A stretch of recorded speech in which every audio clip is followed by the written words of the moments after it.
All right, everyone. Sorry for the very bright light. I'm kind of a tall guy, so my head is up next to the light in the ceiling, which is making me look a little pasty. But first bass we're going to review in my collection is this Lake Placid Blue Precision bass. So let's get started. Now that my ugly mug is out of the way, let's take a look at the bass. The bass is definitely prettier than I am. But this is a bass that I built out of Warmoth parts. The neck and the body are Warmoth, and normally I don't have Warmoth finish the body. I do it myself because I enjoy it, but I wanted a Lake Placid blue bass. I love that color, and I don't have the ability to paint like that. Most of my finishes, for example, I did this bass myself, and we're going to review that one later, but that's a Warmoth body as well, and I did that finish myself. But this particular one, Warmoth did a great job on. And I designed this bass to be a clone of a bass that I saw in a Guitar Center that was like a Fender American Vintage, whatever, such and such, so-and-so. And it was about $2,000. So I decided that I could build a better bass than that for less money, and I did. So what I ended up doing is, like I said, alder body from Warmoth and painted Lake Placid blue, torque pick guard.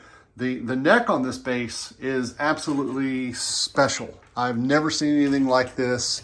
And we're gonna take a look at the back of it, but you can see it's a roasted flame maple neck. And it's the way it came from Warmoth. I ordered it unfinished, and I did a true oil finish on it. We have the Fender US tuners. And then I scuffed once the true oil hardened, and it takes a while because it's an oil. So once it fully dries, then I hit it with a Scotch-Brite pad and give it a nice satin finish. So the neck is just great. And I put a Fender neck plate on it, and of course the back is all the Lake Placid blue. Most of you may have seen the signature up here. There's a story behind that. The guy who is responsible for, well, not responsible, but an influence on me playing the bass guitar is a guy named John Cowan. Played with a group called Newgrass Revival for years. My brother's a bluegrasser, so I followed the band, and now he's playing bass and singing for the Doobie Brothers. And I ran into him at Bluesman Vintage Guitars in Spring Hill, Tennessee. Shout out to John Scott. I was having John cut the nut for this bass because it came from Warmoth. The frets and everything are great, but most of the time I like my action a little bit lower at these frets. So I always run them over to John, and he cuts them down and does a great job. And while I was there, John Cowan walked in. I had seen his bass. If you are familiar with John, you know his 1962 Fender jazz bass that he calls Whitey. And I saw it sitting in the shop, and John said, "Oh, he won't care. You can play it if you want." So I was playing it, and John walked in while I was playing his bass. So I said, "Hey, it's only fair. I played your bass, you play my bass." And he did, and I had him sign it for me. So John actually played that bass, and that's the story. So let's get to how the bass sounds. Okay, so now it's time to listen to what the bass sounds like, but just a little caveat before we get started. So if you haven't watched part 1 of the rig rundown, you need to go back and do that, because that way you'll know the rig that I'm playing through. It's an HX Stomp, and I won't go into that because I did a whole video on it.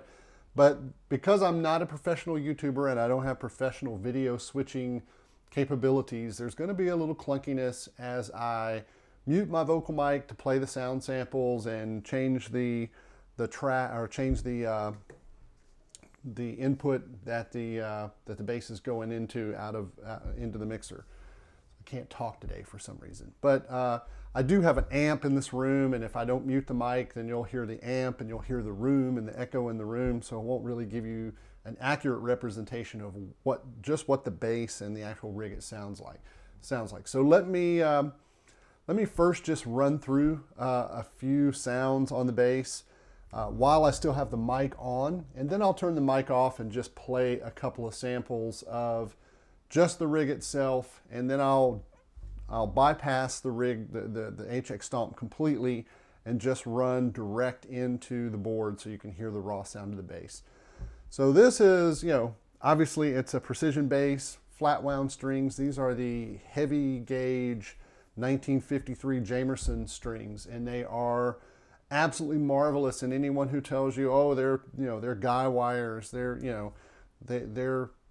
hold up utility poles or something like that, they are heavy, and they have a lot of tension. And this neck from Warmoth is great. I have stiffening rods in it, but it is the biggest. It's the old, very wide, fat baseball bat feeling precision neck. So it will handle these heavy strings, and it does so very well. And having the nut properly cut and a proper setup means that these are easy to play.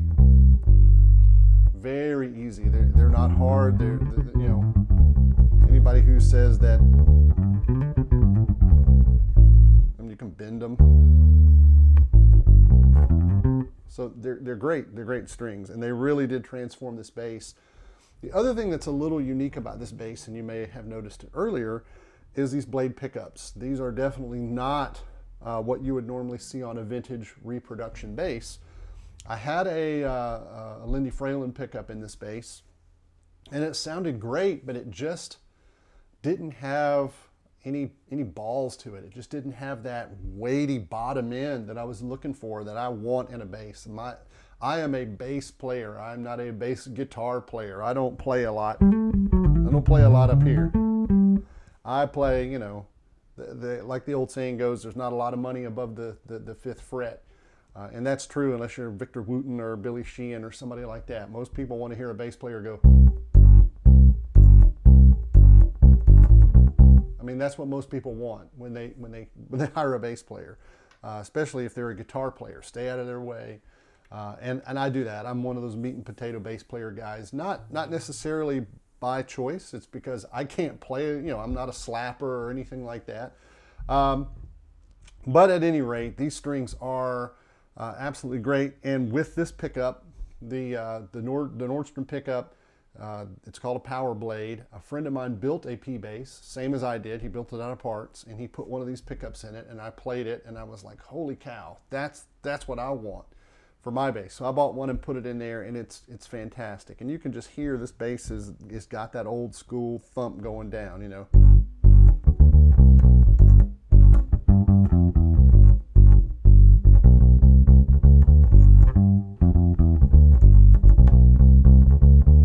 And that's with the tone control full up. You put the tone control all the way down.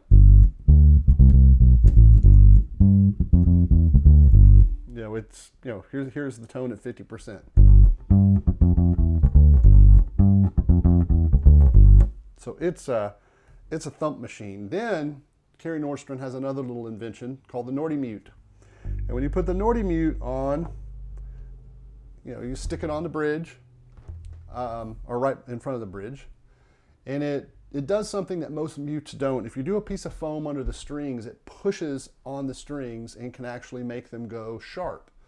The Nordy Mute, and you have to retune if you're on a gig, because the Nordy Mute doesn't apply any pressure to the strings, either horizontally or vertically. They stay in tune. So you just slap it on there.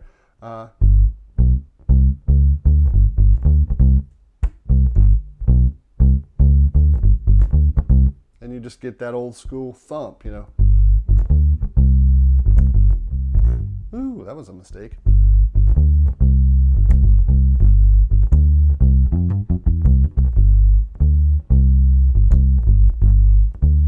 So it's a great old school kind of thump. So before we get too long-winded into this video, let me go ahead and turn off my mic so you can hear the sound of the bass itself.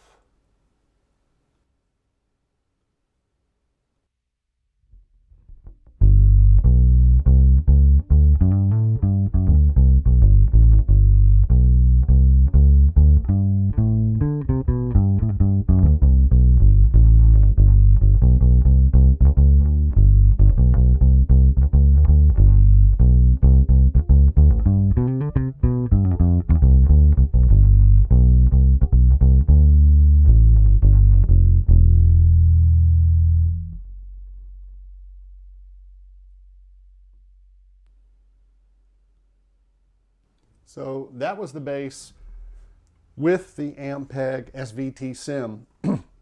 running on the HX Stomp. So what I'm going to do is I'm going to bypass that, and we are going to listen to what it would sound like just if the bass were plugged directly into the interface. So I'm basically bypassing everything, running through the Canvas Mono DI, or actually line isolator, which is very transparent, and it's going to run right into the interface so that you guys can hear what that sounds like. And in order to do that, I have to do some quick routing changes as to where the audio is coming from. And we have that done. So let me mute my mics again, or turn them off, and let you hear what it sounds like straight into the mixer.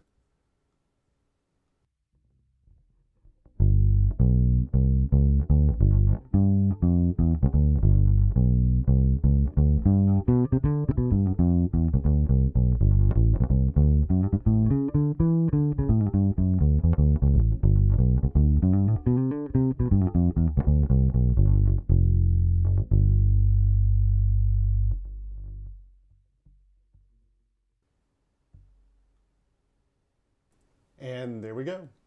So that is that. So now you have heard the bass through the amp sim, and without the amp sim, basically just bypassing everything and going right into the mixer. This is just a great old school bass reproduction. Obviously it's not like the Tele slab bass with the single coil pickup. It's more of the 57 style. I did use this Goto higher mass bridge.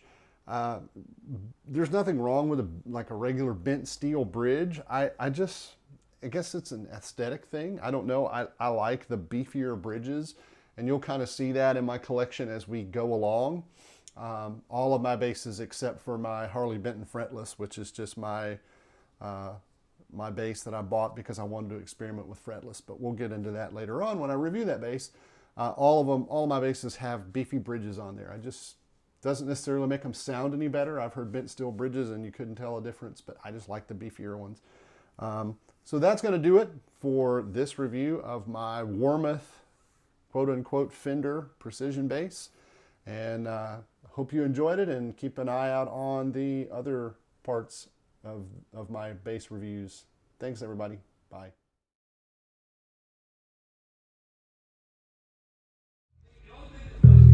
So there you go.